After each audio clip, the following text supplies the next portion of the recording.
And then some of those outtakes have to be. Welcome to the Predictive Playbook for Cinco de Mayo. And you can tell that we've been having a blast, laughing a little bit backstage here. But I'm your host, John Ryan. The Predictive Playbook for Cinco de Mayo. And now we have an echo. Yeah, that was, somebody's got their speaker on. Turn it off. I'm going to take care of that right now. Although I kind of like hearing you. I like that echo. Well, just give us a second here. I'm hearing it like 10 times because of that margarita. Yeah, it's not me. I kind of like hearing it. I like that. Well, just give us a second here. I'm hearing it like 10 times because of that margarita. It's not me. Wow. Okay, so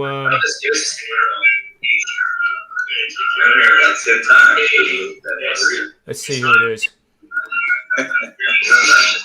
Okay, so I guess I should check to make sure it's not me. It wouldn't be me. I think it's Ross, unfortunately. That's Ross. So while we're live here, this is a good exercise in task management. When Ross needs to change his setting for non-stereo, and echo cancellation should be checked. But I'm sure he'll come back on. Yeah. And then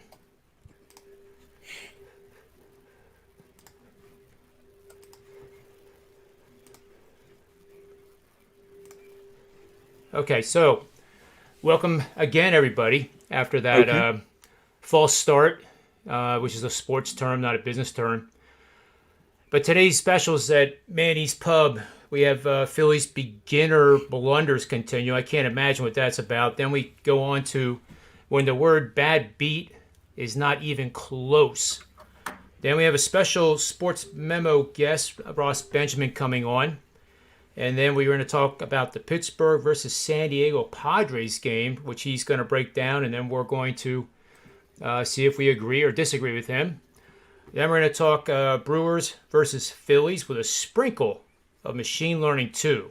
And that, I understand, will be at the end of everybody's take on that game.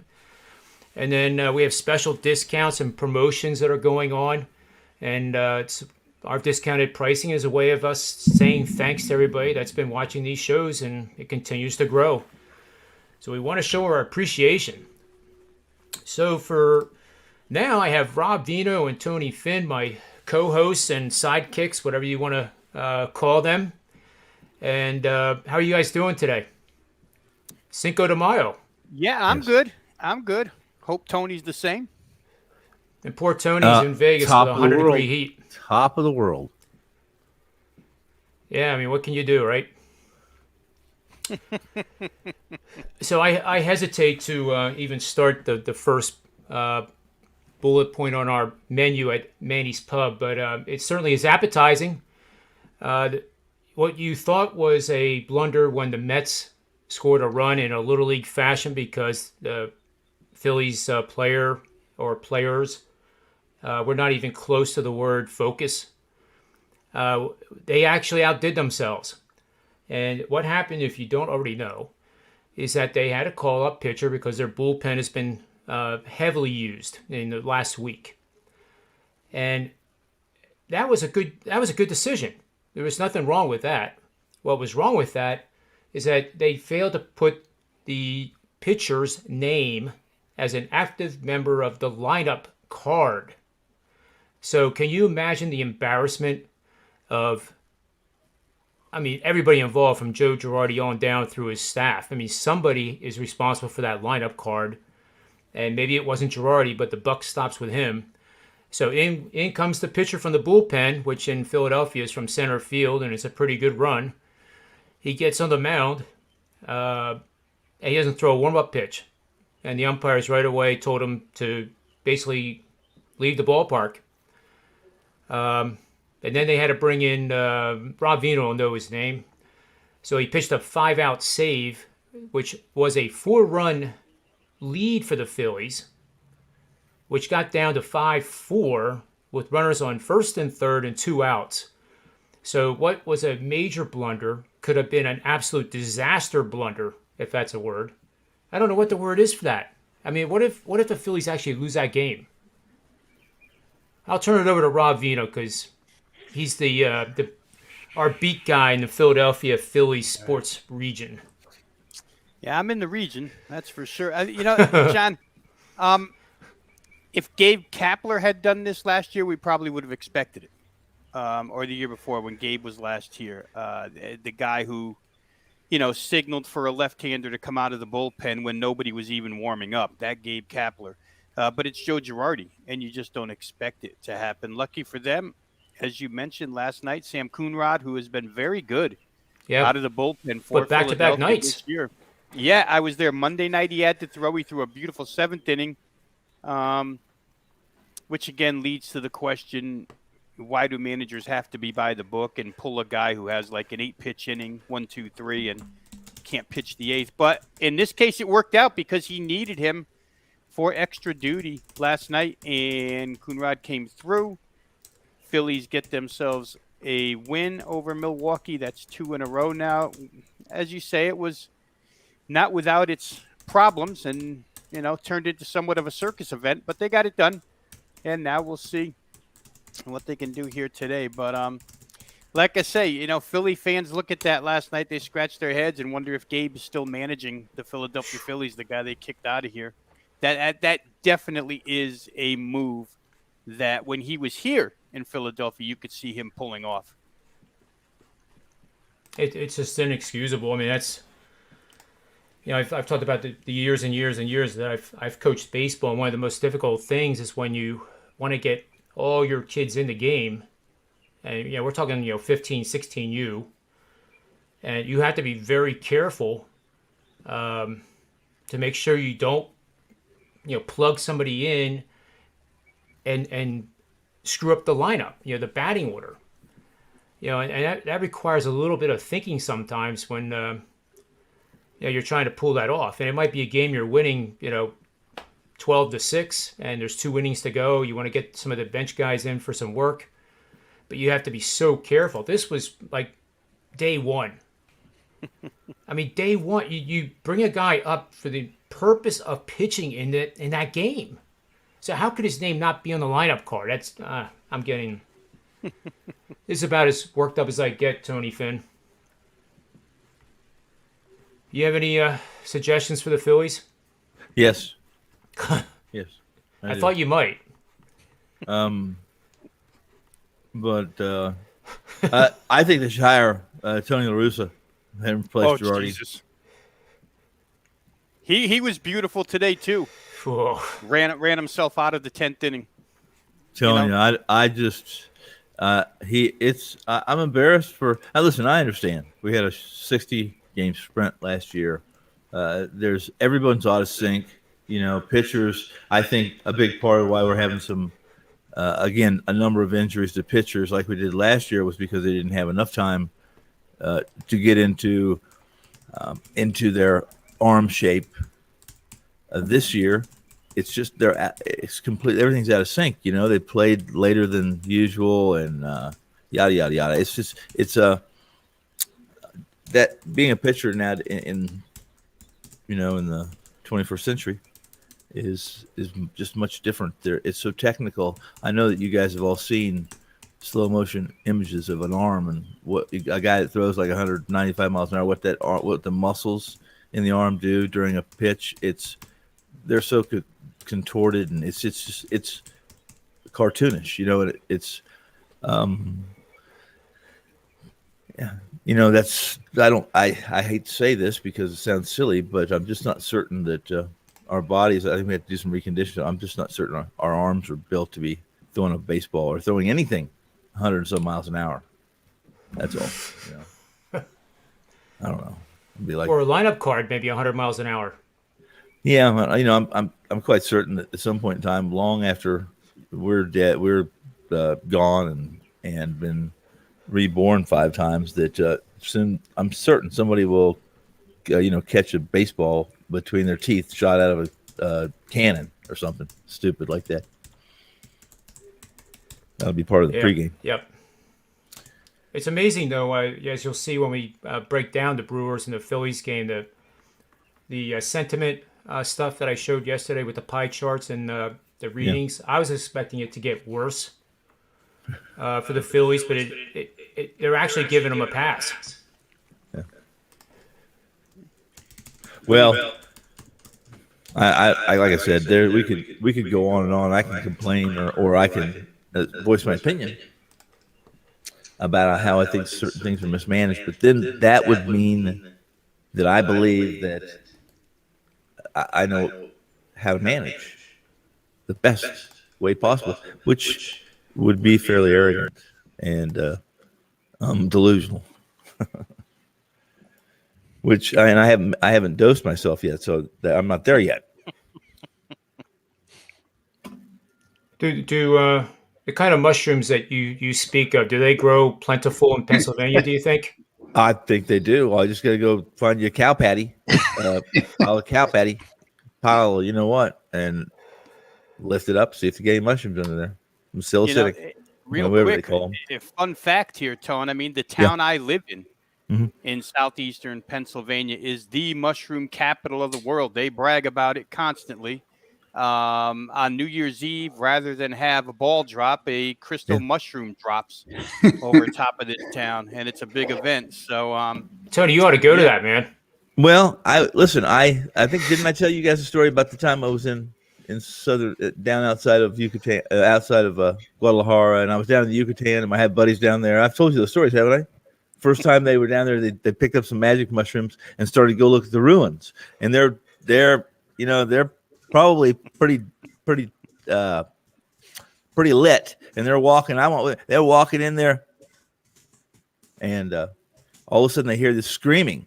They thought there's ghosts in these ruins, and they run back to the beach and they get in their hammock and they lay there for like 14 hours until it wears off, and then they go back, sober. And they're screaming monkeys. No one told them. They're screaming monkeys down there in the jungle. And they scream. And if you're dosed up like that, I'm certain it probably freaked them out. That's just another story, though. Well, another story on the menu today is another unbelievable situation that once I turn this number 2 tab over, we'll let Tony Finn start this because he told me what he was doing at the time, that there was 2 minutes left in the game or 3 minutes left in the game with Phoenix with a commanding lead. Probably thinking he wasn't going to cover, though. Well, you couldn't be more. That's the second most accurate thing you said this month, John. I'm getting better, Tony. I really am. This is following in your footsteps and spot on. Everybody needs a mentor. I didn't mention this game yesterday. We talked about some NBA, and I gave out some games I liked. And I even said in this game I thought that Phoenix would be up by 30. If you guys recalled, once they're up by 30, you'll get your assists, Rob, which you got, by the way. I checked the score. I'm with my wife. She gets off work, and I went to meet her to have a quick cocktail, and because I had to get back to work, and so I said, "Could you check that Phoenix Suns score for me?" She said she handed the phone to me, and they're up by like 4 or something. I don't know, 2, 3, 4 something with about 3 minutes 30 seconds to go, and I said, "All right, what have they been? It's not even close. I'm laying 12.5. And I said, well, here, take the damn phone back and put some baseball on the radio. And I probably 10 minutes later, I checked to see what the final is because I'm curious.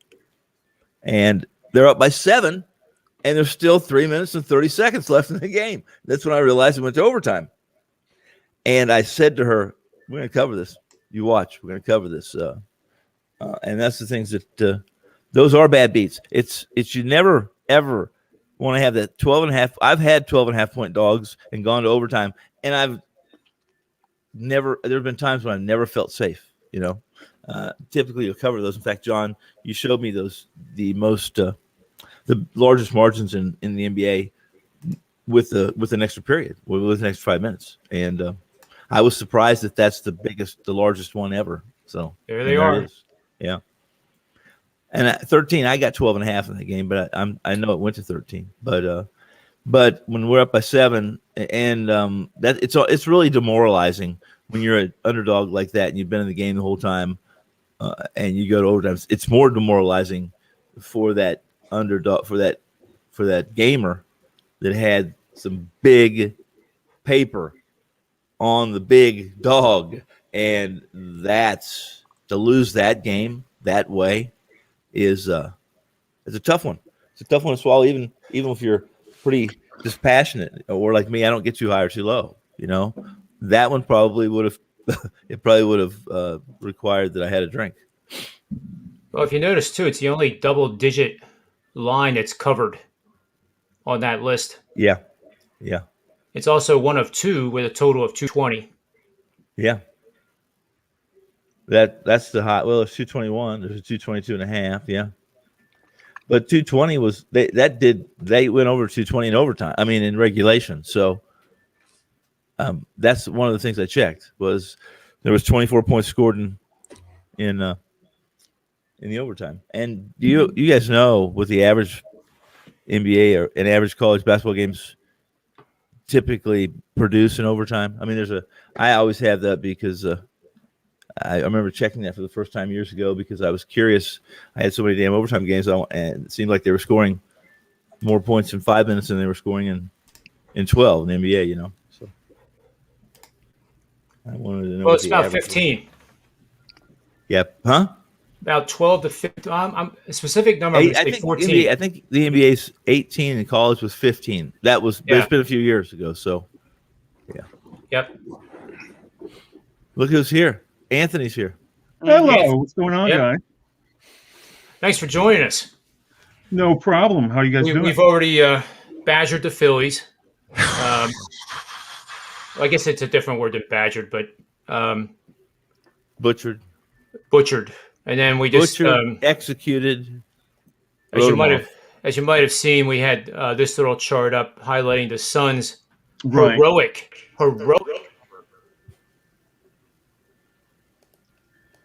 I'm working with a backup device because my computer has decided. Yeah, you're an echo now, kind of. Oh, that stinks. Because this isn't the one I normally use. So, yeah, I mean, I probably won't stay long. I don't even have my mic plugged in. Normally, I have my mic. So I'm working with backup equipment today. Had to do the NBA show. You're fine. Got through that. Yeah, you're good. Okay. I feel your frustration, though, Tone. Oh, it's annoying. You have a system the way you set up, lighting wise, and all of that, and now I'm annoyed. But Tony Finn and Ross, I have to feel like really honored and respected that Rob Vino and Tony Mahia sacrifice. Rob Vino goes out in a almost a hurricane-like condition to buy a laptop just so he could be on the show on Monday. I think it was Monday, wasn't it? Monday, Friday? Was it a laptop? I thought he bought a desktop. Yeah, it was last week. Well, we needed something new around here, Tone. I was frustrated. Yeah, considering Atari hasn't been around for 20 years, yeah. Love Atari. I'm gonna have to find either find a way to get my normal computer back or take it into the shop. So, but anyway. You got winners. That's all that counts. The only thing I wanted to say is, between now and maybe when the show's over, is there a word that can replace bad beat for what happened in that Phoenix-Cleveland game if you were on Cleveland? Because bad beat just doesn't cut it. Well, it's a horrific. There's some terms I could horrid, use, but I'm just going to refrain from saying them and pretend like we're under FFA guidelines. Can you imagine the language that was uttered by Cleveland bettors in their man dens? Well, you should have. How about the words I uttered when I first saw the first score was 3 minutes, like I said, and 30 to go, 3 minutes, 30 seconds ago, and only I'm up by a couple. I said, Phoenix been sleepwalking, man. This Cleveland team, again. So I think you realize the first 15 points of overtime, something like that. Mm-hmm. I didn't. It's funny, Tony. As I just turned it off. I started listening to some baseball. I had my wife turn it off. She handed me her phone. I looked at it and I said, "I'm disgusted with him," And he didn't even realize it was overtime. And then, it wasn't. Then I looked to see what the final score was, and they were up by 7. and there was still 3 minutes and 30 seconds left. I said, "Oh, they're in overtime," and I just looked at my wife. and Said, "We're going to cover this. We're going to cover it." Yeah. Yeah. All right. So the next topic here is we're bringing on Ross Benjamin from Sports Memo, and I want to tell you how good he is doing right now. He was the $2 man at Sports Memo yesterday, and for good reason. He is 28-17 in the NBA the last 30 days, ranked number 1 at Sports Memo during that time frame. Major League Baseball 33-20, 62% this season. Ranked number 1 at Sports Memo, 45.38 units made, 44.18 units made in the NBA. What more can you say? Welcome to the show, Ross. We're interested and excited to hear your breakdown of the Pittsburgh Pirates and San Diego Padres game here. Well, thank you for having me, and hello to all you gentlemen. I appreciate you guys having me on. Yeah, it's been a nice run for me at Sports Memo. Yesterday, I had a 5-unit top play in Major League Baseball on the Oakland A's -119, and they came through nicely, 4-1 win. Cole Irvin with his fourth terrific outing, 8 innings, one earned run, 9 strikeouts. So a guy to keep an eye on going forward. Not necessarily a household name, but an up-and-comer nonetheless. Pittsburgh and San Diego. We were talking off air, John. When I see these totals this low, I normally stay away from them. But, the old adage is the total is so low or the total is so high for good reason. And it certainly is the case here. I mean, this JT Brubaker from the Pirates, not a lot of people know about him. He pitches in a small market. Of course, Pittsburgh's not necessarily a top franchise and hasn't been relevant for a while now. But in 5 starts this year, 4 of them have gone under the total, and his 2.63 ERA in those outings had a lot to do with that. On top of that, his 3 starts on the road, all 3 have gone under the total, and he's got a 2.12 ERA on the road. So he's pitched awfully well. And Yu Darvish, boy, oh boy, after a rough opening start debut with his new team, he's really come on. His last 5, 1.35 ERA, 0.75 WHIP, and 43 strikeouts in 33 innings pitched. So he's pitched awfully well. And San Diego scored 4 runs total in their last 3 games, while Pittsburgh has a combined 2 runs scored in their last 3. So not exactly 2 teams that are ripping the cover off the ball. And San Diego's played 14-4 to the under at home. Pittsburgh 11-4 and 1 to the under on the road. In both bullpens, especially San Diego, a real power bullpen who's averaging way more than a strikeout per inning. And Pittsburgh's bullpen, although not great, they've been solid all year, a little over 3 ERA. They just are a little inconsistent at times. But I like this game to be a low-scoring game. I see 2-1, 3-1 written all over it. I'm going to go under the total of 6.5 tonight with the Pittsburgh Pirates and San Diego Padres. Well, given his track record here and how hot he is, it's hard to go against that. But let's start with Anthony and see what he thinks about this matchup. I lost on the result came in, but Yu Darvish's last start was a 3-2 win over the Giants, and it was I laid the run line because it was my 5%, and I didn't want to lay the juice at -190. People, don't really like to do that, and it was a pretty friendly. You get plus 110, 115 back, I think, but the Giants played it a run in the 8th, and I lost the bet. But I mean, obviously, Darvish is been really lights out of late. I like Brubaker from what I saw. I saw him early in the season. I said, "Oh, that kid's impressive." So I would echo those sentiments. Might play that myself. I guess I'll go next here. We'll go right around the horn here. So it just happens to be the MLB angle of the day, and I thought this was actually pretty neat stuff when I was going through the research. So it's pretty simple. You're betting on favorites of 200 and greater, which I agree with Anthony that It's not a good thing to do it, but I do think the run line is attractive here. I suggested doing 75%. I'm sorry, 70% on the run line, 30% of your normal size bet on the money line. That way, at least you come home with something if they win by one run.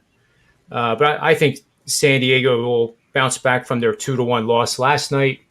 You can see that betting on favorites of 200 more, favorites coming off a game having hit 0 extra base hits and 0 home runs. Extra base hits is sometimes referred only doubles and triples. Other databases, other people think it's doubles, triples, homers. So that's why I put both of those in there. That goes 64-12 for 84%, averaging a 234 favorite. And you see what it's done for the $100 better. And here's the part that I like. Padres, when a minus 175 or greater favorite, are 11-3 for 79%, following a game when Manny did not have a hit. So I have hundreds of them with players when they're coming off, usually the 3-4 or leadoff hitter. If a 2-hitter is batting close to 300 or more, I'll include them as well. So if I get 2 of those that are hitless in the previous game and they lost, it usually gives me a pretty good record for the next game. Guys like Trout usually don't go 2 games in a row hitless. So you tie him in with another teammate that went hitless, and it's pretty good predictive stuff. So I just thought I'd share that part of it. On to Tony Finn.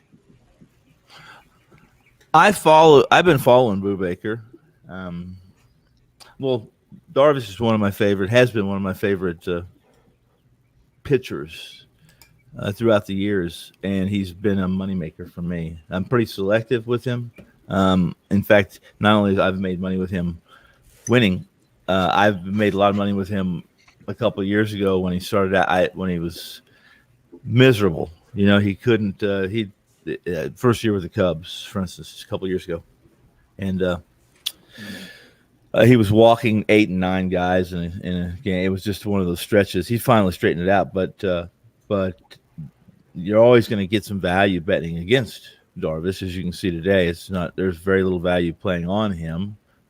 Although I think this is a cakewalk for San Diego. But Brubaker's a little bit of smoke and mirrors. He's his last start, 3 runs, 7 hits. He walked none, struck out 7 Cardinals. Cardinals, first off, are the one thing. The Cardinals are about as offensively challenged, not quite, though they will be. And if you look at the peripherals, you look under the hood, you'll see that they're just not very good. Their hard contact is soft, and they're not hitting the ball with any authority at all. In truth, they'll have some big games that kind of skew their numbers. But Brubaker himself his ERAs is a little skewed. Listen, he's hit I think 5 or 6 batters, so it doesn't go into his walks. Doesn't enter into there's some things it doesn't enter into. Those are essentially walks. It's a command issue, which he has one. He's got a 4.12 FIP, and which is about a run and a half higher than his ERA. And the things he does well is he has been striking out. He's a little bit of more than a strikeout or a K per inning. And he's been saved by a 58.6% ground ball rate. That's really his saving grace. If you're striking out a batter inning and throwing that kind of ground ball rate, then you're going to be pretty successful. There's some things that are unsustainable. 96% strand rate, unsustainable. He won't be able to keep that up. He'll probably normalize right around the 4 ERA, and so there's going to be some aggression in him. I don't know that it's San Diego tonight in Pittsburgh. Is this in San Diego or in Pittsburgh? I haven't even noticed. I know I San passed it Diego. right. Okay, so you know what? It might not be tonight. San Diego's become a little more hitter friendly than it used to be. They did some changes to the venue, but I'll be interested. San Diego's a much better hitting team than the Cardinals, and the problem with backing Brubaker is that you have to. What comes along with that? What comes along with that is the Pirates' offense.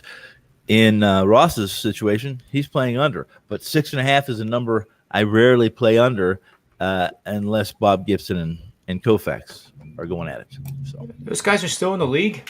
well, they are.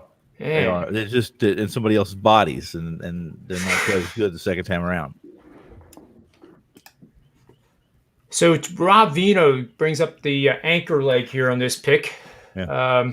So it sounds like we have under with Ross and Padres run line with me with the combination wager so far. I go under first 5 innings, so put me in for that. Okay.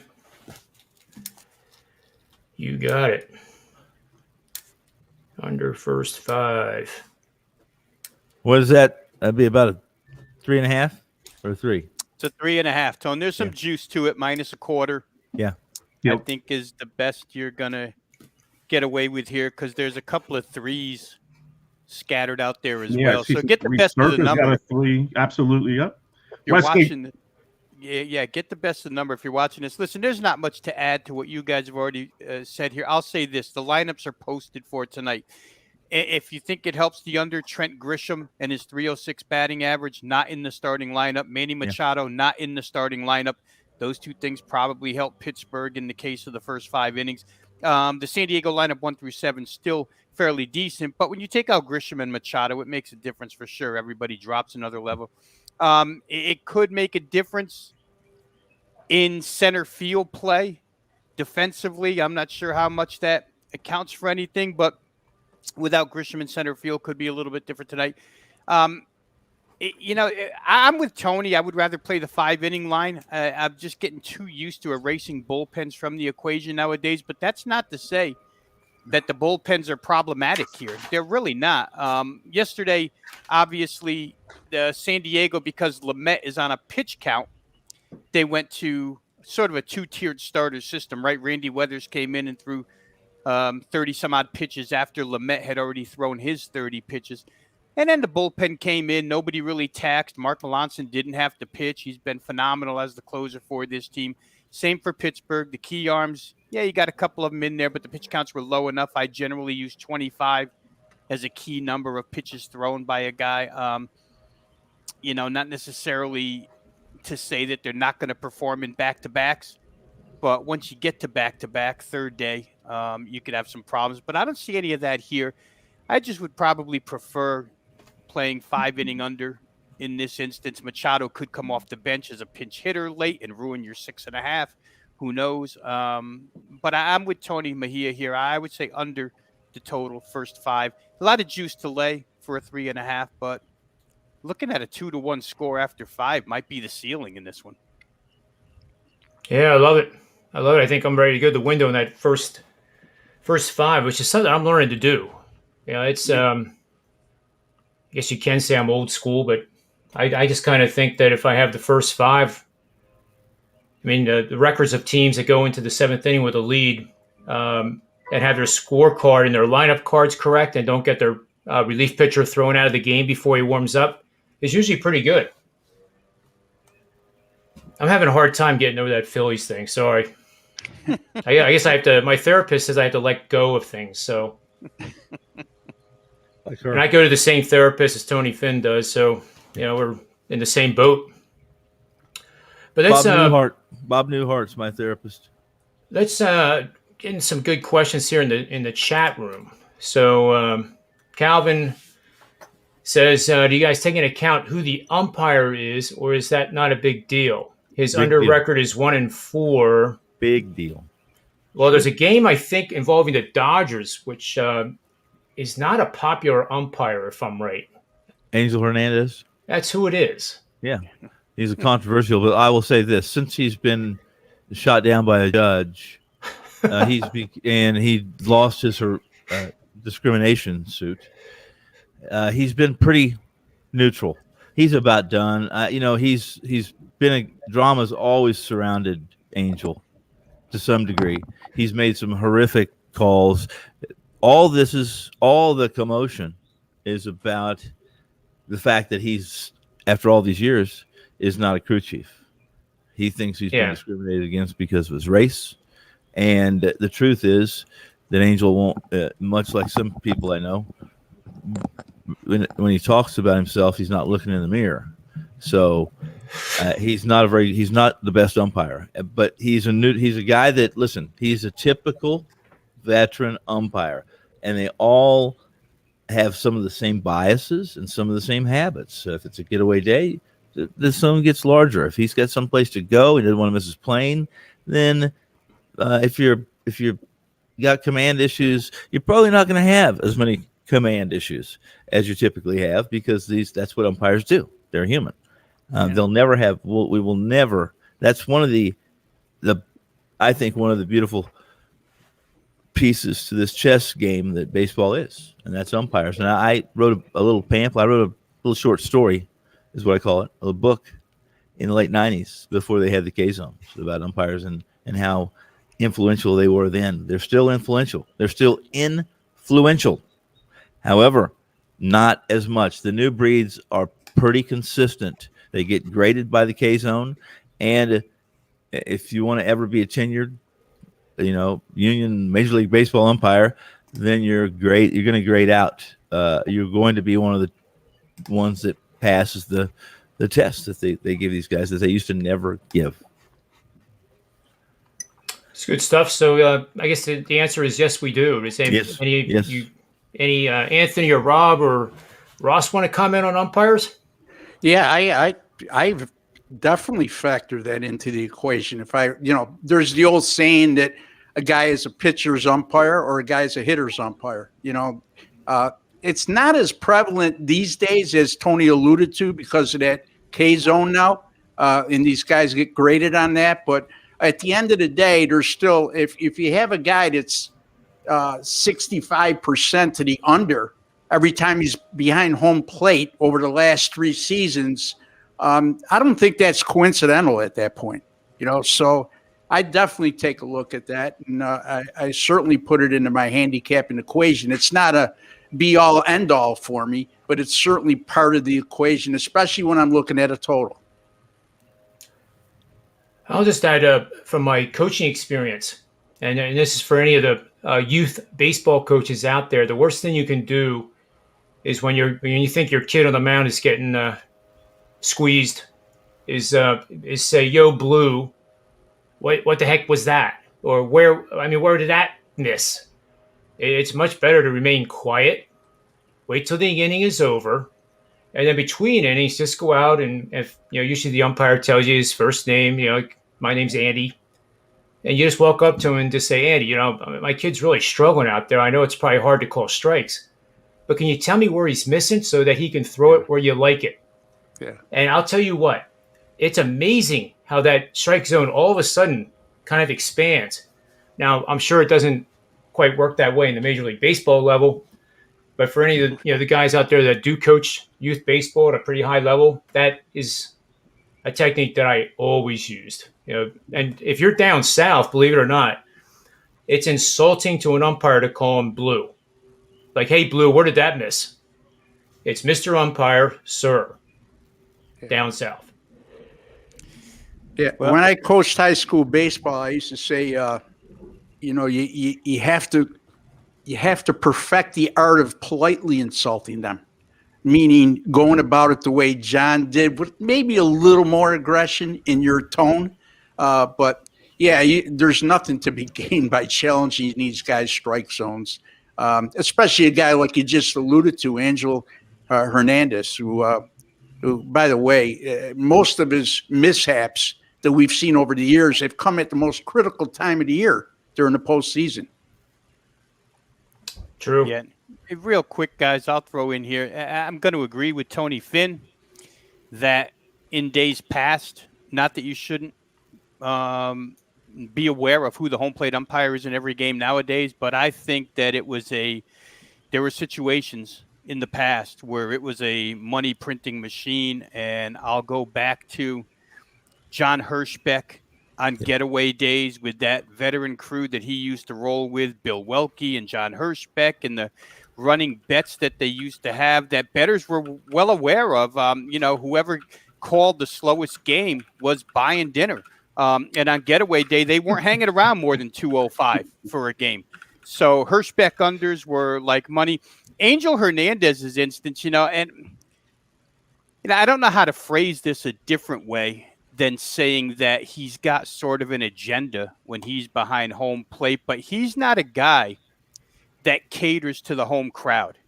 Angel Hernandez, career-wise, if you just go through home and away numbers, has basically been an away umpire. He doesn't mind inciting the home crowd with some BS calls, and he's always been that way. I mean, I know a couple of guys inside baseball that, when I ask who's the worst home plate umpire, Angel Hernandez immediately comes right out of their mouths. They just never know what's going to happen with that guy, and it's happened already this year with him. Yeah. So I don't know if you can handicap that one way or another, except for home and away. Maybe you look towards Angel Hernandez as for the road team when he's behind the plate. But I know it's not the over-under stuff isn't as strong as it used to be with guys like Eric Gregg, who had a huge wide strike zone, and you the could largest count on ever. The largest ever. You could count on a lot of strikes that were out of the zone with him, and you could play unders. I don't know that I could name a guy nowadays that I would trust the way we used to trust and make money off of those types of umpires. No, I will say this. I do an umpire write-up in every single play, except for game ones of series, unless I do the write-up late. You won't know it until 2 hours. Right. But I'll say this. Tim Tashita, Tim McClellan, Ed Hickok, Chad Fairchild, they have the smallest strike zones in this day and age. I mean, Phil Cousy, you mentioned it. Horseback's no longer, he's gone, but Bill Miller, Ted Barrett, Doug Eddings, those guys have large strike zones now. And the key is, as Rob said, is consistency. There's umpires that have large strike zones one game, and the size of bread box. Listen, Jerry Meals. The players have nicknamed Jerry Meals. His nickname, and that's just what they call him on the field, is bread box. Why? Size of a strike zone. That's where would you put Joe West in that group? Joe West is country. Joe West is just he just wants to be he wants to play he wants to be the front man. He wants to be in the middle of everything. He wants to be on TV, and he wants to sell his country and western albums from his website. Kenny Kaiser was a little bit like that as well, Tony. Yeah. But they still here's where it matters. I have software that goes back. I know what Clemens was with Hirschbeck. Right. We're in the vest. How many was the ERA was? How many walks? How many strikes? What his record was? I used to use this all the time, but it's just a little different. These millennials they are almost programmed. It's almost like they've been programmed. Now they're human. Everybody's a little different. Fingerprints different. Their strike zones different. So for me, it's more important. I know these umpires. I know which ones give the low strike and the high strike. Wide strikes, you're always going to get a few of those, especially with the movement they have and the rotate and the RPMs they have on a ball now. The movement's crazy good. DeGrom is a very good example of that. It's which umpires have the high strike zone and the low strike zone. Very important to me with certain pitchers. And his catcher framing too, like Yadier. Yeah. Still the best all the time at that. Yeah. Ball could be 3 inches off the plate and guys getting rung up, yes. Which is good. That's part of the game. Well, at the end of the day, they've gotten way better at it, John. Yep. Catchers across. I mean, it never really used to be that big of a thing, but the last 5 years, it's become a real thing. I mean, when you have catcher framing statistics now, it's a thing. It's definitely a thing, and very important as well. Yes, I would say from the catcher's viewpoint, the left side of the plate, when they catch one on the heel, right here, the glove, so that it looks like the whole webbing in the fingers are over the plate. Those are the ones, because those are hard to catch. I mean, and plus they hurt. Well, I guess they don't hurt those guys, but half of Yasmani Grandal's salary comes because he's a good catcher, pitch framer. Yeah, it's crazy. It's the quarterback on the field.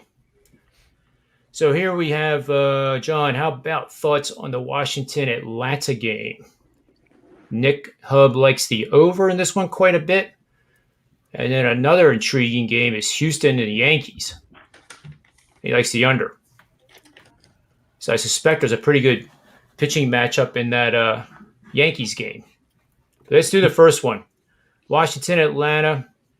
You have any thoughts, Ross, on this one? Yeah, I agree with the over. I mean, you look at these two pitchers and their history against the specific teams they're facing tonight. Yeah, and both bullpens, not the bad. Well, Washington's not been bad all year, but Atlanta of late has been terrible. You got an Atlanta team that's hit 42 home runs this year. Fetty has struggled against Atlanta, like I alluded to. I would lean toward the over here, especially at the number tag. Well, the thing is, I look at when it gets to 9 in the National League without the DH, I'm a little hesitant, and that's probably why I didn't pull the trigger on this one. But if you put the proverbial gun to my head, I'd take the over here. Well, we got some support for Nick from Ross. How about Tony Mejia? What do you think here in this game? And you're allowed to pass too. There's no sin in that. Yeah, I mean, I would mostly pass, but for Frida against Fetty, first 5 innings, that way you take the Braves bullpen out of the equation and last licks for the Nats. It's not a bad price. Westgate's got it minus 129, so some juice. But I mean, if you wanted to play something in that game, that would be my inclination. Go Braves first 5. Cool. And I actually have no opinion on the game, so we'll move right over to Tony Finn for his take on the Washington Atlanta game. National League East Division rivals. I released the under. As a premium or free pick? Fetty functioned as a swingman last year for the Nationals. He started 12 of his 21 appearances. He was he and in that role, he ended up having a 5.68 FIP. But he had to do, and part of that was command. And it was inconsistent. He needed something more consistent. He was about a 3.75 or a 4-point BB/9. Only struck out 4.5 per 9. And he needed to reinvent himself. Well, he has. He's completely changed his arsenal and his MO and the way he approaches hitters. He's completely he's gotten away from his four-seamer. He's throwing some more changeups. I could go through the whole thing with him, but he's been, for the most part, he's been a new pitcher. If you'll watch him, he. I'm let me look. He struck out 14 over his last over 9.2 in the middle of April. He gave up only 2 runs in that stretch. 2 starts back, I think he went against the Mets, and he had a career high 9 strikeouts on Saturday versus Arizona. He's I think going into the last start, he was 1-0 with a 1.86 ERA over those 2 starts. And again, that's a little bit of smoke and mirrors because of some suppression. His 243 BIP and almost an 87% strand rate. It kind of it skews the ERA, and a FIP is a more accurate way, or an XFIP is more accurate way to evaluate. Could I add something in, guys? Sure. Tony, I got a question for you. Sure. I mean, do you factor in how a pitcher does against a specific team, especially in recent years? I mean, he's had 4 starts against Atlanta, 1 this year. Yeah. And Well, he got crushed. I mean, the 1 start against Atlanta this year, 5 earned runs in an inning and 2/3. he got crushed all last year. 12.85 ERA and close to a 3 WHIP, which is horrific. I will say this. I will say this. The 4 of those 5 have come in Atlanta. Very hitter friendly. In fact, very hitter friendly new park. Yeah. They have in Atlanta, and again, he was a 3 to 4 so, came at home. What's that? 3 to 4 came at home in Washington. Still hitter friendly. Still Yeah. hitter friendly. Yeah. Exactly. Both hitters. Here's the deal with here's the deal I would say with if you, and I pay attention. Listen, I'm all about the metrics. I'm all about the metrics. I don't pay attention. Wins and losses, ERAs are nothing. Mean nothing to me.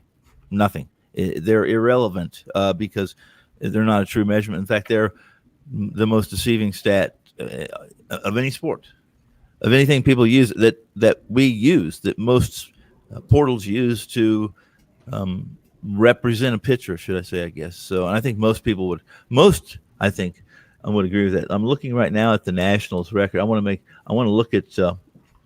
I'm looking at the um at the depth chart. You know, where he see first off, Fetty's not even enlisted. The truth, Strasburg would be starting instead of Fetty. Corbin, Ross, Lester, Scherzer, Strasburg. That would be your five. But I wanted to look at. I've looked at this, and I'm sorry I can't repeat it or shoot it to you off memory. But I looked at the teams that he had faced this year, and they weren't Detroit, they weren't Pittsburgh. He had faced some formal lineups, and I watched a couple games. Fast forward them basically with no time between them. Just watched him pitch and quite impressed with him. There's an umpire, pitcher friendly umpire, behind the dish tonight in Washington, and for the most part, Washington's numbers against left-handers are skewed. They rank third or fourth against left-handed pitching as far as OPS, as far as batting average goes. However, if I gave you a list of who they've faced this year, the left-handers they've faced, you guys would know, but most weekend warriors wouldn't have a clue who they were. So, more than what Fetty did last year goes into my plays or what I released tonight. Then I really don't look back who they've faced. Ross, Yeah. as far as players and hitters, yes. Teams don't make any difference to me. Yeah, the current roster, active roster right now, for Atlanta, Pretty much the same. 16 for 42, 381, They were a lot better hitting 1.169 team last year at this time. OPS. So I mean, Yeah. again, I agree with you. I certainly agree with ERA being an overrated way to look at things. I put a lot more emphasis in WHIP than ERA, and you mentioned that and sometimes even WHIP can be a skew. Like you mentioned, the one pitcher that we were talking about earlier hit 6 batters, Right, and that's not equated. So I agree with that. I'm a numbers guy, and to me, within reason. And I'm not saying that I'm right about this game. I hope I am. But when you guys were saying, I wanted to tell you that I released the under. So far everyone has agreed with the over except for me, which probably puts me in a really good position, doesn't it? Yeah. For DFS purposes and whatnot, I always take a look at who hits well, who I need in my lineup. So if you look at Fetty, Marcell Ozuna's gone 4 for 6 against him. Albies 3 for 6. Acuna 3 for 9 with a homer. So I mean, I always play at least one DFS lineup, on FanDuel for $5 just to see if I hit. Pick the best pitching matchup and then go for market value in terms of trying to get the best bargains at every position. But certainly, like if I always, I know Ross asked, I always look at batting versus pitching stats. That's one of the Listen, they make it that I will say this. Fetty, just know this right off the bat. He's got a 26% strikeout clip. That's more than double. And I know this is a small sample size, but he's completely changed everything he does. He's throwing his 2-seamer and cutter up in the zone when last year he threw it low in the zone. If you have a chance, you'll watch him. If you watched him last year, everything's changed. He's completely, basically, he's overhauled his body and his muscle memory and doing everything, changing the eye level completely. So for anybody who knew Fetty and is going to use their notes from last year or their memory, they're probably not going to have much success. Great points, Tony Finn. Let's move on to Rob Vino here for his take on this matchup, if anything. I'm just going to say real quick, guys, that we took an awful lot of time talking about Eric Fetty with no mention of Max Fried, who's been horrendous. There you go. Right now. I mean, do we want to guess when Max Fried is going to throw a good game? Because he's not the pitcher we saw last year. And, to Ross's point, they did play earlier, these two teams. It's a 7-inning game. It winds up 7-6 in 7 innings, 13 runs.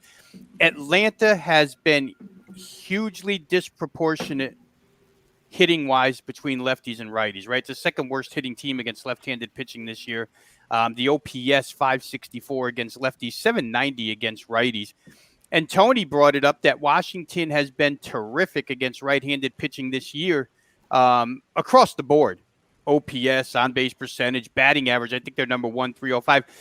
And remember that they've done a ton of this without Juan Soto. Juan Soto makes a pinch hitting appearance last night, but the lineup tonight consists of 8 right-handed hitters against Max Fried. And, I don't think where baseball's concerned, it's why it's a different animal than football, basketball, any of the others, because you get involved in baseball with streaks. Just ride streaks in Major League Baseball until it beats you. Don't try to guess when the ride is going to end. Because you wind up getting hurt a lot of times. I know Max Fried has it in him, but man, he hasn't shown it so far this year. And against a lineup stacked with 8 righties, a lineup that's hit him already this year, a lineup that's great against right-handed pitching so far this year, it would be hard for me to back under, especially the bullpens have not been terrific if you're playing full game. I think that what's on paper in front of us, right? What's on paper in front of us to handicap this game would indicate play over. It certainly doesn't mean that it can't go under. We know logic sometimes goes by the wayside, but all logic here would point towards playing an over. Yeah, I mean, Max Fried hasn't made a start since April 13th, which leads me to believe, based on his performance this year, that he's not physically sound. There's something going on. So it's something to keep an eye on. But you're right, Rob. Taking a pitcher that you know is capable of pitching much better but hasn't is like trying to catch a card for an inside straight. Is it possible? Yes. Is it probable? No. Right. So let's let him show us one, right, Ross? Exactly. Right. And we'll see.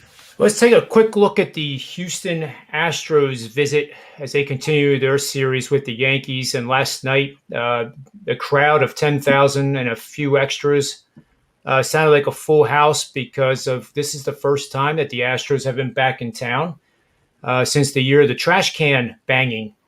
And there was 3 targets with Bregman, Altuve, and Carrera. Altuve is nursing a 1-for-25 streak right now. He was 0-for-4 last night. And I thought it was kind of neat in the post-game press conference. Aaron Boone said that the energy was incredible. It felt like a playoff game. And Astros manager Dusty Baker said thank God nobody got hurt by the violence. There was no violence, is what he said. So I thought the two perspectives were kind of interesting. But Stanton is red hot right now, 10-game hitting streak. Had a 2-run homer last night. And I'll tell you what, though. I think Houston comes back tonight. Again, one of my metrics with Altuve being hitless in back-to-back games portends well for the Astros to get a lot of runs across the plate tonight. And this kid Garcia, who took over for Odorizzi, he's actually really, really good despite his 0-for-4 record. And I'm guessing that Mr. Tony Finn, who doesn't look at ERA, and I understand why, but 2.78 ERA in 10 regular season appearances that included 4 starts. This kid is a lot better than the ERA even suggests, and he's a lot better than the 0-4 record. He's limited hitters to a 175 batting average. And his fielding independent ERA, which I think is a lot more meaningful than the regular traditional ERA, is outstanding. So I actually think Houston actually has the pitching advantage. So my pick here is taking Houston. Let's start with who should we start with here? Let's start with Ross this time.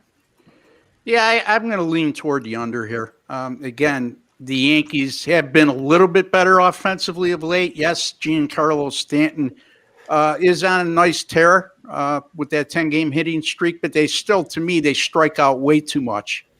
And you can get out of a lot of jams against a power hitting team like the Yankees with a lot of strikeouts. And I like Garcia. I think he's looked really good this year. You're right, John. I think he's much better than his record indicates right now. And Jordan Montgomery, 2 starts at home, he's pitched pretty well. And I don't know, Houston just doesn't look like the same offensive team to me all season long. They have their moments, but no consistency there. So not a game that I'm going to use or bet on personally, But if I had to make a play in a contest, I would take the under. A buddy of mine told me that Houston's struggling because of COVID-19. All the stadiums took all the trash cans out. Yeah. The other thing is, too, I wish Dusty Baker would stop crying. He was crying earlier in the year. His team was getting picked on too much. And then last night, the comments he made, you know what? It's Major League Baseball. It's professional.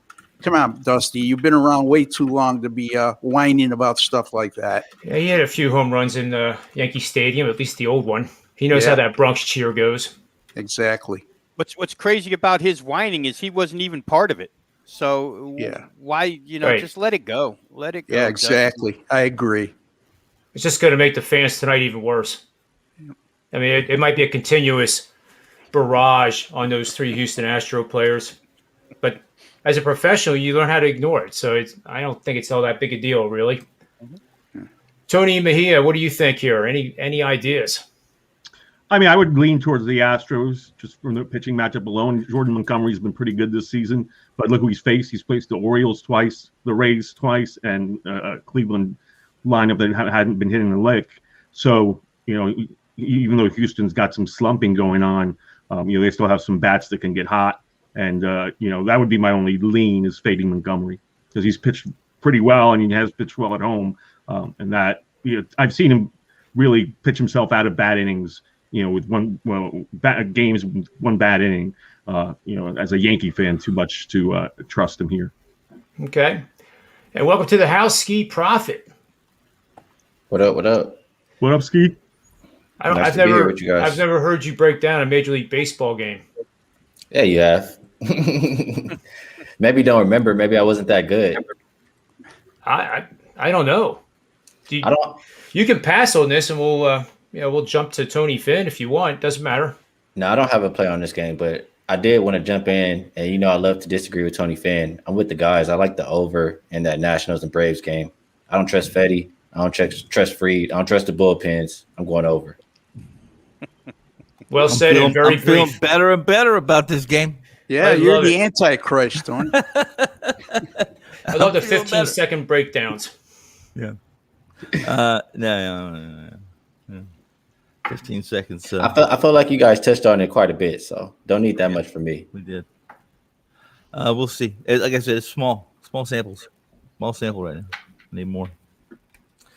And this Garcia kid is pitching tonight. Has some upside. He's got a ceiling, but this is a kid there's another one that regression is looming. I mean, he's got an xFIP of 4.7, 4.8, I think is what it was. He's got a 224 BIP, and he's stranded 91% of his runners. All that's unsustainable. It's unsustainable, and now he's facing a Yankees team that and he's his he's got a 3.1 or 3.2 baseball per 9 innings too, and he got average velocity and average as far as missing bats goes. So both of these teams, listen, if you don't miss bats, both of these teams are great contact, especially Houston. When they face contact pitchers or pitchers that pitch to contact, they're a team I'm on, or I'm away, or I'm just away from the game completely because even without Springer and without a couple of the other pieces, they're still really, really good about putting the ball in play. The 2015 Kansas City Royals that won without hitting any home runs, and of course that was a different day and time, wasn't it? I mean, but they still had 3 guys in the bullpen that threw 100 miles an hour at that time. That's really how they won. They put the ball in play, forced errors from other teams, had a lead in the 7th inning. If they had a lead in the end of the 6th, it was lights out. It's game, set, match. This game, I like the lefty. He's better. He's been better than his numbers, in truth. Much better. His ERA, his xFIP is almost 2 runs less than his ERA. So the Yankees are playing better. They're hit, like Ross said, they're starting to hit the ball better. They're starting to see the ball a little better. And I typically don't like to step in front of the Yankees. I did last night with Greinke, and Greinke did it fine. That's all I wanted from him was to hold him to 3 runs in 6 innings. Guess what? As soon as Greinke left the game, the Yankees put 4 runs on the board. I looked at the score 7-3. I said, well, I can move on to the next game. because they have one of the best bullpens in baseball. Yeah, you turned on the Cleveland Phoenix game, I bet. Just for a minute, then I moved on again.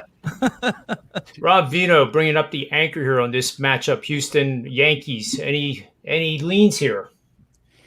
No, I'll skip this one, John, because it's a Okay. game that I crossed off. I didn't think there's any value in the price. I didn't like the price. I didn't like to back either one of these pitchers. I mean, push came to shove in those instances. If I had to, I'd probably lean toward dog. But I will say this, fellas, John Means is at it again. He's got a no-hitter, 3-7. Don't you? I got the under in that game, Rob. Don't you? I mean, Thank you. that guy has been tremendous. You talk about under the radar for anybody who doesn't follow it on a daily basis like we do. But I played a couple of props on him today, Robbie. I got over 6.5 strikeouts, and I played a combo, a double. I played over 5 and to win for $1 plus 180 for a Baltimore win. yeah, what a gem Baltimore, at least for the first 5 weeks of the season. They've uncovered here because he's been outrageously good. He's looking really good. I mean, they try. They're not the most talented team. They try. They're dangerous. They're dangerous because none of those players are worried about what the players have been worried about for 2 years in Seattle. I mean, it's been a mess, They've been manipulating contracts and trade, and these guys are playing for their jobs. And they're a dangerous team. Those are the teams that are the most dangerous, the ones that have nothing to lose. Not that they can't lose their jobs, but I mean, this is the kind of team that is a great small dog team. Get them $140, $150 against, and they're gonna make you more money over the course of 162 games than most teams will. So we'll move on to the next game, which is in the NBA, which is Ski Profits Wheelhouse. All right, so we'll probably like Tony Finn go first because I like hearing the rhetoric back and forth between these two guys. But this is the question from the chat room. Bill McDonald, you guys staying on the Knicks train tonight? New York City has a lot of numbers of subways, like 1 through 9, and they have ACE. So I don't know if we're going to stay on the train or not, but I can tell you this, that the Knicks have shot over 50% in, I think it's 7 of the last 9 or 8 of the last 10. And that is a rate that only Golden State Warriors in their prime were able to sustain. The rebounding stats are not good, but that's because they're shooting at a high percentage. So you shouldn't be misled by that. They're taking great care of the ball. They've only had 3 games of the last 6 that have had double-digit turnovers, with only 1 game being 12. And that was at Houston, which was the beginning of this road trip, which takes them across the country. They have played Houston and then Memphis. And we were, I think, as a group on our show, thinking that Memphis was in a good spot to win that game. The Knicks blew them out by 14. The Knicks shot 51% in that game. The defense was 40%. Now they go to Denver. After this, they play Phoenix. After this, they go to the Clippers and the Lakers. Then they're home for San Antonio. And we talked about the gauntlet that Phoenix went when they came east just last week. This seems just as nasty. There are no back-to-back nights, though, but still, Denver's the matchup tonight. And Tony Finn, we'll start with you. If you have any. I'll make this quick. First off, the Knicks are, I read all this morning, 13-4 straight up, 15-2 against the number since the beginning of April. If I'm wrong, correct me. Only 4 of those last 13 have been at home. The 4 straight up losses came against, if I'm not mistaken, Phoenix, Brooklyn, Dallas, and Boston. So what's that tell you? What does it tell me? It tells me that they're beating the teams they're supposed to be beating. And the ones that straight up losses, even these are pretty good. Here's the deal. Nobody's played more minutes. This is, as Randall goes, so go the Knicks, in my opinion. No one's played more minutes in the league in a condensed schedule this year than Randall. And now he's about ready to, at probably the worst time of the year. This is the time when you fight through that wall or through that fatigue. Now he's got to go run the court at altitude. I like the Knicks, but I even without Murray, I would be on Denver tonight. I'm not in the game, not in the room, but that's who I'd be on. All right, let's shoot over to Ski Profit. You know, I hate to do it, but I kind of agree with Tony Finn. Denver hasn't, they've been winning games, and I look at this New York team. I want to kind of check the injury report. They don't have Robinson. They haven't had him for a while. They might not have Noel. And if He's you don't back have tonight. he's back? Okay. Well, still, you know, this is what I'll say. If you've been riding the Knicks all these games, you don't just hop off now. You ride it until it falls off. If you're just approaching it from coming in today, I feel like everybody's going to like the Knicks, and Denver coming off that loss to the Lakers. I just feel like it's a nice bounce back spot for them. So not my favorite play of the day, but I would agree with Tony Finn and lean Denver. And this is live and it's recorded, Ski. So You got me. Well, We've agreed a few times. I promise you I will not send it to Joe Ranieri. It happens every now and then, once every blue moon. Well, it's like the public and the pros. You know, they agree and they both win, and it's great. So let's go to Tony Mejia here for his take on the Denver New York Knicks matchup. Well, I mean, I was on the NBA show when we were breaking this down today, the Wager Talk show, and you know that was my first question: is Nerlens Noel going to play? And at that point, I don't think it was deemed. Now Woj comes in and says, "Yep, he's coming back tonight," and it's just he's had an ankle sprain, missed a couple games, and you need him out there to tie up Jokic, to make Jokic work harder. And you know, we'll have Austin Rivers play a bunch of minutes tonight, so that's not great for Denver. So all those variables I think line up for New York. 4 is not enough though. So I mean, this is probably going to be a hard pass for me. But you know, I'm very curious to see now. Another you lose another guard if you're Denver, and PJ Dozier hasn't put up great numbers. He's had some inconsistency, but he still had good size, a good wing defender, and now he's down. And obviously there are other guards are all out: Murray, Morris, and Will Barton. So at this point, you know, I like to look at just for future reference to see how Denver's going to handle these challenges in their injury depleted state. Good stuff, Tony. Good stuff. Before we go to Rob Vino here, I can tell you this. The Knicks have won 15 of the last 16 against the spread. The last team to do this was the 2014 Atlanta Hawks. Before that, it was the 2011 Spurs. Before that, 2010 Mavericks. And then 2007 Rockets. Teams that have won 15 out of 16 against the spread, they're 10-6. They're 15-1 straight up. So I agree with Ski, Tony, and Tony that you don't play. I mean, this is where you're trying to, as Steve Merrill would say, you know, you're not catching a falling knife here. You're trying to catch a rocket by standing in front of it. I would use the analogy of the freight train standing on the tracks while the train's coming through, and hoping that it stops. But you don't fade these guys until they prove otherwise. So let's see what Rob Vino has to say about that. Yeah, I mean, and where the Knicks are concerned, it doesn't just end, John, with full game. I mean, their first halves, they've dominated. Their first half overs have dominated. But Tony hit on the point that's hit home for me for the last, 6 or 7 Denver games. And, my inclination all along has been play against Denver because, A, they have no point guards beyond Campazzo, and B, they have no guards, period, due to injury. And now you're going to add, PJ Dozier is a makeshift shooting guard that they were forced into using. And now he's down, and now you're going to shove Austin Rivers in there. And your backup, your third guard is Shaq Harrison against a team that's loaded with guards. Forget about the starting 2. When you get to the bench, now that Alec Burks is back, there's even more. Isaiah Quickly, Alec Burks, Derrick Rose.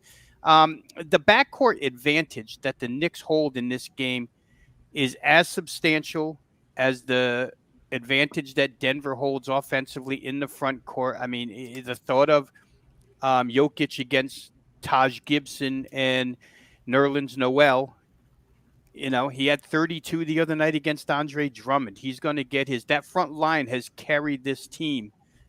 Porter Jr. has been great as of late. Aaron Gordon has held his own in most games. He didn't have a good game against the Lakers the other night. I think he only had 5 points, but that front line should do their damage offensively. The backcourt for the Knicks should do their damage offensively. I just went back and checked real quick earlier this morning before I played this game because it seemed to me that the Knicks had been scoring more points lately. This total that we're handed tonight, the current posted number, Knicks have been over this number 8 of their last 11. So you have to take these tempo ratings and, somebody's going to point out to me, Denver plays so slow, the Knicks play so slow, but it doesn't matter. These teams score. And the Denver's off of a miserable offensive game. 3-point shooting wise, especially against the Lakers. That was a real slow game, but I don't see any reason why this doesn't get over with the advantages that are frontline Denver, backcourt Knicks. In fact, that Knicks have been scoring. And John, you pointed out those numbers.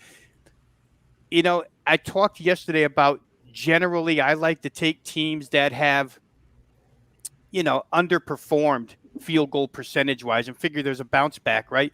With the Knicks, you pointed out the over 50% numbers. I think if you go back about 16, 17 games, they're at least 47% from the field in almost all of those. So that's correct. Their shooting percentage and their ability to score is no fluke at this point when you're doing it for 16, 17 games straight. I think both teams score. Again, modern day NBA, this number to me is just too low when you have these types of advantages on the offensive end. So I would play over here more than the side. I would play over. Can I ask a follow up to Rob really quick? Sure. They're over 11 of the last 12 or 10 of the last 11 first half overs. Are you looking at first half or full game? Well, you don't stand in front of the first half train, right? I mean, if you're not going to play over, then just get out of the way. I think that if I'm right, guys, and I'm doing this off the top of my head because I don't want to click the screen here. I think the first half total was 109. I think. I don't remember. But somewhere in that vicinity. So, yeah, with Knicks, first half over, Knicks first half. I mean, we've been doing this, right? Ski, how long ago was it when we were on NBA tip-off and you said Knicks first half, get in and get out? That was about a month ago, and it still works a month later. So it's 109. 109 and a half. 109, 109 and a half, yeah. Depends on the shop. Right? Yeah, so, if you're not going to play it over, I wouldn't suggest to anybody watching us to play under. I mean, I could be wrong, but I wouldn't suggest. Hey, listen, Rob, the Knicks have been shooting the three so well, too, since this run. Julius Randle, he learned to shoot. Really unbelievable. And that's part of the reason they've gone over, too. And so. I'll just, I've been on this soapbox for a couple of weeks now. I just don't like when we watch these national broadcasts and his name is never mentioned in MVP. I don't care if he comes in fifth, but at least show me that he's in consideration for that MVP, because the Knicks season win total, guys, was 22.5. Yeah. They're going to win 40 games because of him, because without him, and if most valuable player, if that's what it means, without a guy, how good are we? They're not a playoff team without Julius Randle. So as he goes, you got to mention the guy. If you're going to mention Chris Paul, and the difference he made to a team that in Las Vegas, the season win total was 39.5. They were expected to be a playoff team. If you're going to mention him, let's at least include Julius Randle in the talk. The guy's been sensational. 100% agreed. Yeah. I see him on the list. He's just at the bottom. It's terrible. It's terrible. He's a token MVP guy. He's been great. Let's move on to Ross's take here on this game, and then we'll I have one question, and then we'll do our final round the horn best bets. Well, I'm going to make it short and sweet. I don't fade teams that are red hot like the Knicks. Not only are they 15-1 against the spread in their last 16, they've won 13 in those games straight up. So, my contrarian mind, on the other hand, would look at this line and say, look, Denver's only a 3.5-point favorite here. The Knicks have to be to play. But the thing that bothers me, they're becoming too much of a public side right now, and I don't like siding with the public. They're right on occasion, but when I have a conflicting mindset like I have in this game, I just stay away. Okay, real good. So here's my question. Are the Knicks, using the futures market, a good pick for the Eastern Conference champion? And we'll start with Ski and just go right around the horn. Eastern Conference champion? Are Yeah. they a pick? No. Just simple no. It's a lot of teams a lot better than them. I don't know. I could go on forever, but I wouldn't put my money on the Knicks to come out of the East. Well, he didn't even mention Steve Merrill's money, so that's pretty serious.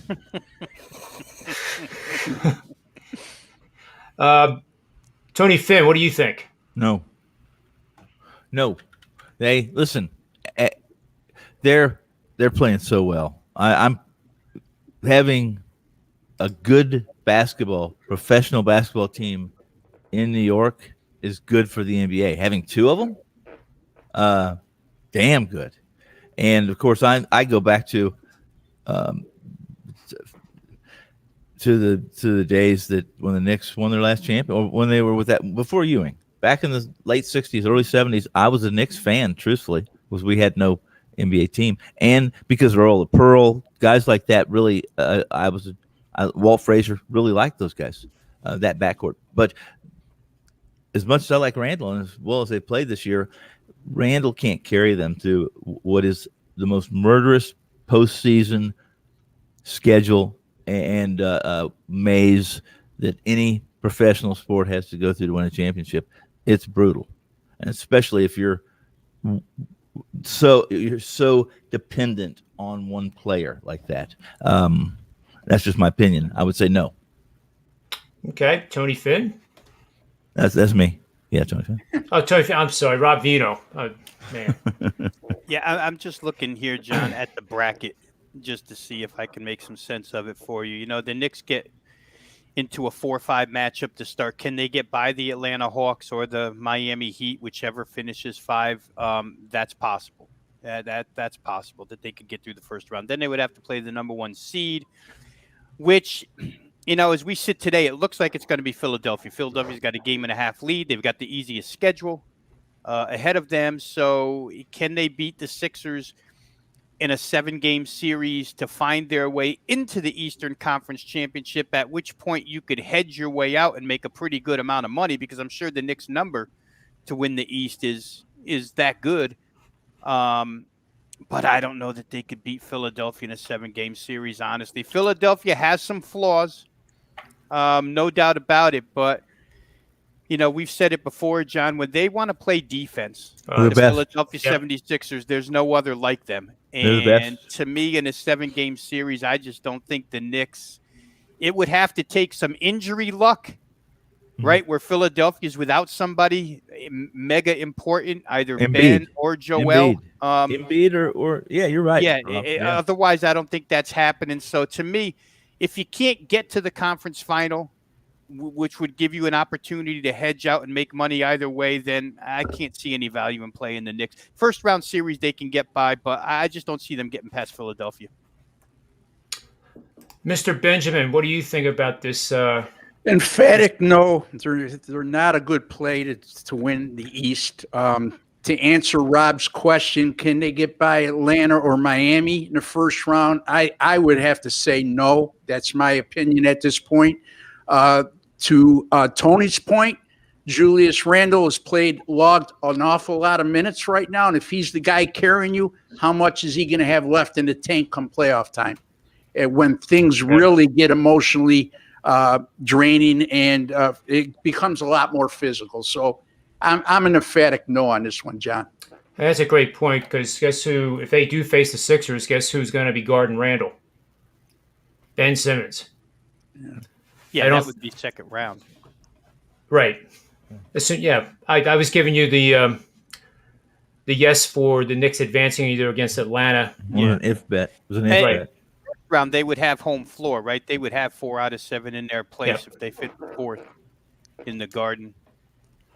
All right, real good. For the record, everybody knows I'm on the Sixers at plus 600, and Teddy Covers is also in that department. And I think, Tony Finn, you mentioned that it was plus 12, or Rob Vino did, 12-1 for the Sixers to win the NBA championship. Now, I didn't get 12, I got 11. But at BetMGM right now, they're down to 9. They're tied with Milwaukee. So just I still blows my mind that the Nets are plus 220. Yeah. The Bucks are 9-1 and the Sixers are 9-1. Who said that? I mean, the Sixers are much better. Well, not much better. They're better than the Bucks, and they're probably. I can make a case they're better than the Nets because the Nets don't have any chemistry. We don't know what they're going to do when all three of those guys are on the court at the same time. Well, I know. So I think there's tremendous value in taking the Sixers. If I could do that, if we all could do that every single year, every single season, and get something of value like this, I think we'd probably come out ahead. So let's go around the horn here with best bets, and whoever wants to go first, because I hate putting guys on the spot here to lead off because that's hard. Well, I'll go first because I got to go. So let me get it out there and get in. I'm going with the Memphis and Minnesota over, which is at 237.5 right now. It seemed high to me, but these teams have a history of playing one another in high-scoring games, none quite this high. But Valanciunas and Karl Anthony Towns, the way they duel, Jonas Valanciunas likes to bully him down in the post, and Towns takes him out to the perimeter. There should be a nice flow to this game. I didn't love that Jaren Jackson Jr. is going to miss it, but then at least you take quality shot blocker out of the equation. I think we'll see points. This is a game where it's really important for the Grizzlies coming off consecutive losses, and Minnesota is hot right now. They're playing hard, like they're playing for something, even though they should be tanking. But with D'Angelo Russell now healthy, they like seeing what chemistry Towns, him and Anthony Edwards are bringing to the table. Ricky Rubio has actually looked a lot sharper over the last few weeks than he did earlier in the season. So, it might even be a good spot for Minnesota getting points at home, but I'll just stick with the over as my best bet. Awesome. If you have to go, you can just, if you have somewhere to go, just go ahead and you can take off. It's kind of like leaving the pub. It's your call. John, You fellas. Take care, Tony. Thanks for being with us, Tony. No problem. Yeah, Thank you too, buddy. Good luck to you. All right, guys. See you, Anthony. Especially the one you mentioned. So, Ski, you get to go first or second here, and then we get to hear the Tony Finn rebuttal. Yeah. Well, Tony Finn liked my last play, so we'll see if I can impress him with another prop here today. So for my best bet, I'll go to the Phoenix. I'm blanking here. Phoenix and Atlanta. And what I like in this game the most, I'm looking at the Suns. They have the second worst three-point defense over the last 10 games.